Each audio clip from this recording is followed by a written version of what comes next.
On se retrouve sur Punchline Europe 1 et CNews avec toujours Karim Zerebi, François Pupponi, député Eugénie Bastier du Figaro. On a été rejoint par Sophie Desdésert. Bonsoir. Vous êtes grand reporter à Paris Match. Paris Match qui fait sa couverture aujourd'hui sur Dominique Tapie, la femme de Bernard Tapie. Sa femme ruinée, c'est ce que vous dites dans cette enquête. On va l'évoquer avec vous. Elle continue à faire face donc à l'épreuve 5 mois après la mort de son mari. Elle doit, selon ce que vous dites, près de 600 millions d'euros de dettes. Une somme absolument colossale. Explication de Reda Emrabit et on en débat ensuite. Le récit d'une femme veuve, meurtrie et ruinée. Tel est le portrait de Dominique Tapie dans le nouveau numéro de Paris Match. Les procédures judiciaires onéreuses et les condamnations de son mari ont plongé Dominique Tapie dans une situation financière très délicate. Suite à l'affaire du Crédit Lyonnais, Dominique Tapie a été condamnée solidairement avec son époux. Elle doit aujourd'hui près de 600 millions d'euros. Toutes les résidences de la famille ont été saisies et Dominique Tapie ne vivrait qu'avec 450 euros de retraite par mois. Madame Tapie peut néanmoins compter sur le soutien financier de Jean-Louis Borloo. L'ancien ministre et grand ami de Bernard Tapie lui aurait permis de trouver récemment un appartement. Sophie Desdésert, comment est-ce possible que cette femme doive 600 millions d'euros ? Comment est-ce que c'est possible ? 600 millions d'euros, c'est la somme que la famille Tapie, que les époux Tapie devaient au CDR. Sur une, le CDR qui est le consortium. Le consortium de réalisation, qui était la structure ad hoc chargée de gérer en fait les dettes du Crédit Lyonnais. Et donc c'est une décision de justice qui a eu lieu. Et donc elle est astreinte à cette condamnation. Elle a été condamnée solidairement avec son époux. Et Bernard Ils étaient Tapie, mariés sur la communauté de biens. Oui, elle a été condamnée solidairement. Ils avaient changé de régime matrimoniaux en 2010. Jusqu'à 2010, ils étaient mariés sous le régime de la communauté, ce qui est très rare pour un homme d'affaires, un homme d'entreprise. Il pense toujours à mettre sa famille à l'abri, c'est ça ? Oui, et c'est vrai que ces avocats historiques disent qu'il en faisait un argumentaire presque devant les salariés quand ils reprenaient des entreprises. Ils disaient, vous voyez, moi je mets tout, et puis si on gagne, c'est jackpot, et si on perd, moi aussi je perds tout parce que mes affaires sont mêlées à mon patrimoine privé, et en plus je suis mariée sous le régime de la communauté. Donc devant les salariés, quand ils reprenaient des boîtes, ça a été aussi un argument. Il a changé en 2010 de régime fiscal quand les avocats fiscalistes et ses conseillers lui ont dit quand même ce serait bien de mettre son épouse à l'abri, mais cette condamnation qui les condamne tous les deux solidairement fait que les dettes aujourd'hui lui échouent malgré la disparition de son mari. Voilà. Est-ce qu'elle a un moyen de se sortir de ce piège absolu ou pas du tout ? Il n'y a aucun appel, aucun recours parce que possible. Les actifs du patrimoine immobilier, les assurances vie de ce qu'on a retracé, c'est environ 300 millions d'euros, un petit peu moins. Donc 600 moins 300, lequel est vite fait. Donc effectivement, c'est... Elle ne bénéficie pas des retraites qu'il avait comme ministre, député. Il a été ministre, si je m'abuse, pendant 3 ans. Donc là, c'est pas la retraite complète d'un ministre. Et bon, effectivement, compte tenu du train de vie qu'ils avaient avant, c'est une situation terrible pour une femme qui a, encore une fois, été toute sa vie très discrète, qui l'a accompagnée. Bon, Bernard Tapie l'avait connue, elle était assistante de direction, elle avait 19 ans, donc c'est une vie entière, une vie de montagne russe. Voilà. François Pupponi, c'est absolument terrible parce que que la justice ait des choses à reprocher à Bernard Tapie, mais que sa veuve soit dans une situation à ce point-là désespérée. On parle de 450 euros par mois pour vivre dans votre enquête dans Paris Match, c'est quand même assez frappant. C'est malheureusement la dualité d'une partie de la justice, en particulier la justice financière. Si effectivement les dettes sont dues et d'une manière solidaire, on va tout lui prendre. Vendre tout ce qu'on peut vendre. Le fisc et la justice vont se payer, c'est un trésorier des impôts qui va se payer là-dessus, et sur le reste, elle va payer jusqu'à la fin de sa vie avec un prélèvement, même minime, sur le peu qu'elle touche. On est obligé de lui laisser une quantité minimum disponible pour vivre, ce qui est la moindre des choses, mais on lui prélèvera quand même quelque chose si elle n'a rien d'autre. Sauf si à un moment, on accepte de constater qu'elle ne peut vraiment pas payer, qu'il y a un abandon de la dette. Ça arrive parfois pour des contribuables qui n'ont pas les moyens. Voilà, et donc, c'était l'espoir de Bernard Tapie, en fait. Il disait... Voilà, bon, comme il se croyait un peu le centre du monde, il disait quand je disparaîtrai, il y aura plus de clémence de mansuétude à l'égard de ma femme. Et je pense que effectivement, c'était sa crainte. Enfin, tous les avocats, les juristes me l'ont dit, tous les gens qui étaient proches de lui à la fin de sa vie, dans les derniers mois, il avait vraiment comme obsession de mettre son épouse à l'abri, cette épouse qu'il aimait, dont il a dit à longueur d'articles, de livres, combien elle était. D'interviews, voilà, mon bébé, l'appelait-il. Enfin, c'était un véritable amour. Et bon, il n'a pas pu malheureusement la mettre à l'abri. Ouais. Karim Zerebi. Cet article, il révèle quand même un côté de la personnalité de Bernard Tapie que tout le monde voyait comme un roublard, quelqu'un de malin, qui était toujours là, prêt à contourner à la fois les règles et à sortir gagnant de situations les plus ubuesques parfois. Certains lui reprochaient d'avoir repris des sociétés qui étaient en dépôt de bilan en disant « ouais, il voulait les dépecer », alors qu'elles étaient déjà complètement à plat.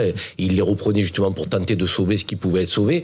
Mais aujourd'hui, ce qui se passe là, j'ai envie de dire, désavoue ceux qui le voyaient comme un roublard et uniquement comme quelqu'un qui était capable de roublardise. Pourquoi ? Parce que lorsqu'il a perçu cette somme d'argent dans un jugement qui lui avait donné raison, il aurait pu faire comme d'autres chefs d'entreprise font, aller placer dans des paradis fiscaux donc son argent et faire en sorte justement que sa femme donc soit à l'abri aujourd'hui. Or, force est de constater que si son épouse se retrouve dans cette situation, c'est qu'il ne l'a pas fait. C'est que quelque part, il a donné la possibilité encore à nos administrations fiscales, lorsqu'il a perdu après coup, lors d'un second jugement, de venir lui prendre ce qui lui avait été donné. Et donc il n'avait pas imaginé que ce cas de figure, ce filet de sauvetage à tout prix et à n'importe quel prix. Donc ça veut dire qu'on le voyait plus roublard que ce qu'il était. Et deuxièmement, moi je trouve que la justice, là où moi je trouve qu'elle est un peu insupportable, c'est quand elle veut enlever, là dans le cas de la femme de Bernard Tapie, à une femme qui se retrouve seule, à qui on veut faire porter une forme de co-solidarité, ce qu'on reproche à son mari, quelque part, on veut lui prendre ce qu'elle n'a pas. Parce que tout à l'heure vous disiez, on va lui. Alors, Sophie Desarmes, vous les je veux dire, un peu d'humanité ne ferait pas de mal non plus dans les décisions de justice. Je ne parle pas que pour Madame Tapie, pour toutes les Françaises et les Français qui n'ont pas, qu'on leur réclame. Je voulais apporter une précision.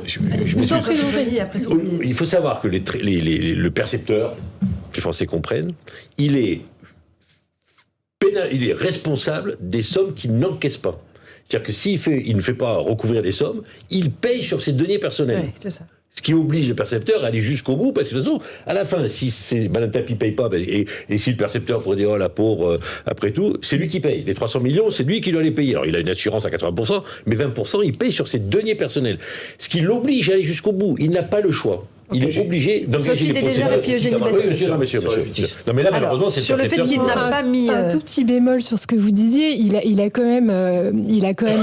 fait un peu quand même à l'ancienne avec une série de montages fiscaux.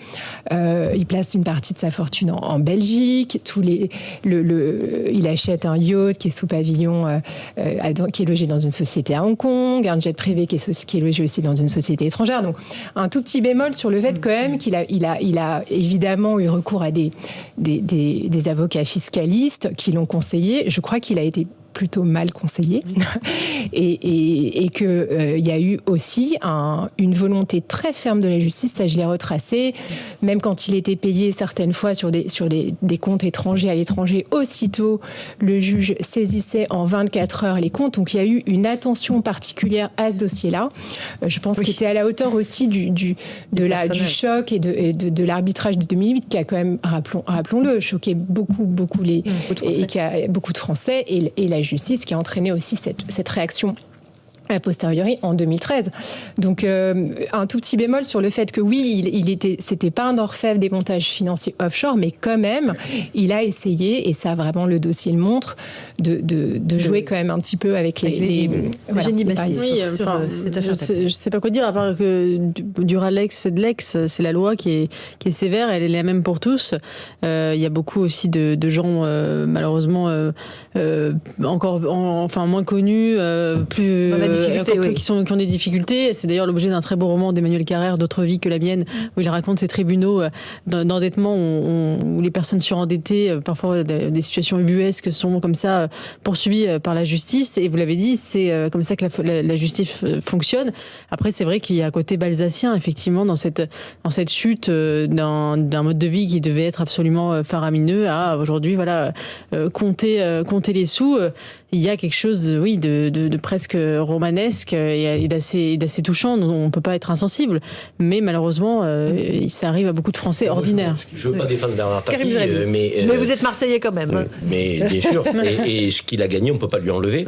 Donc, à la fois dans le monde du sport et dans tout ce qu'il a réussi dans sa vie. Et je suis sûr que s'il était né aux États-Unis, peut-être qu'on en aurait fait un héros. Nous, on a quand même toujours cherché à le descendre, fort des suspicions. On a fait un héros. Regardez les obsèques auxquels il a eu droit. Dès qu'il est rentré en politique, permettez-moi de vous dire que c'était plus un héros, c'était l'homme à abattre. Donc, parce que sinon, il aurait été maire de Marseille et peut-être candidat à la présidentielle. Souvenez-vous aussi de l'unanimité quand il est décédé, la presse dans sa quasi-totalité. Mais si on attend d'être mort en France, vous le savez très bien. Alors que peut-être aux États-Unis, c'est de leur vivant qu'on en fait des héros. C'est peut-être un petit peu mieux. Donc non, ce que je veux dire par là, c'est que encore une fois, on peut parler je dirais de ce qui s'est passé, de l'accord, de la commission, ok. Ce que le Crédit Lyonnais a fait lorsqu'on lui a donné mandat pour vendre Adidas, qu'on lui donne 2 milliards, que derrière ils revendent 4 milliards. Excusez-moi, mais là on a une banque publique qui a été loin d'être exemplaire. Et ça on n'en parle jamais parce que l'État peut tout se permettre dans notre pays. Il n'est pas critiquable, il ne faut pas le critiquer. Donc, en revanche, on peut avoir des suspicions sur tous les autres, lorsqu'ils réussissent, lorsqu'ils gagnent leur vie, lorsqu'ils partent de rien. Donc, je trouve que c'est un peu dommage parce que l'État devrait se remettre en question. Ce qu'a fait le Crédit Lyonnais à Bernard Tapie lorsqu'il a racheté Adidas n'est pas quand même un exemple de déontologie et d'éthique dans le monde bancaire. Ça a été le drame de Bernard Tapie. Parce qu'en fait, il n'a jamais supporté de s'être fait voler 2 milliards d'euros. Évidemment, mais qui peut le supporter ? On peut le comprendre.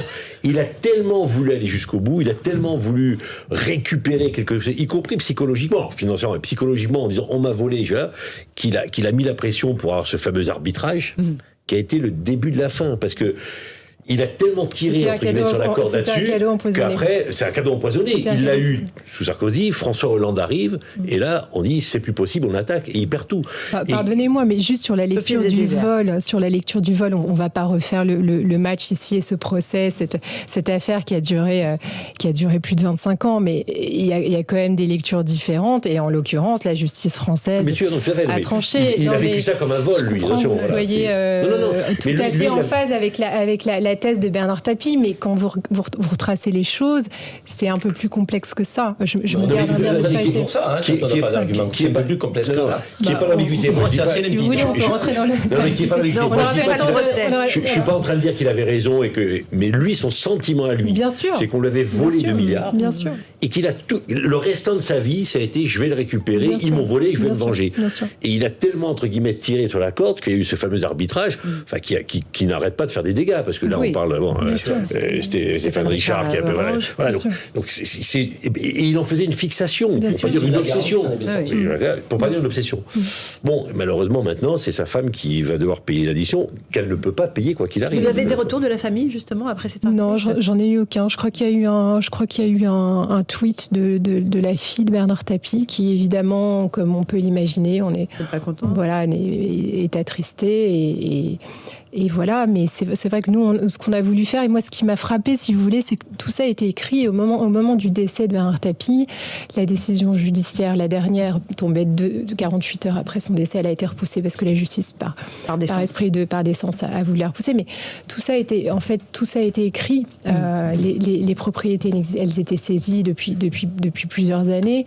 Et ce qui est extraordinaire, et c'est là que je vous rejoins, c'était un acteur, parce que tout Paris venait dans cet hôtel particulier qui lui appartenait pas et tout le CAC 40 et tout le monde défilait comme s'il était encore Voilà pour Bernard Tapie, c'est la une de Paris Match.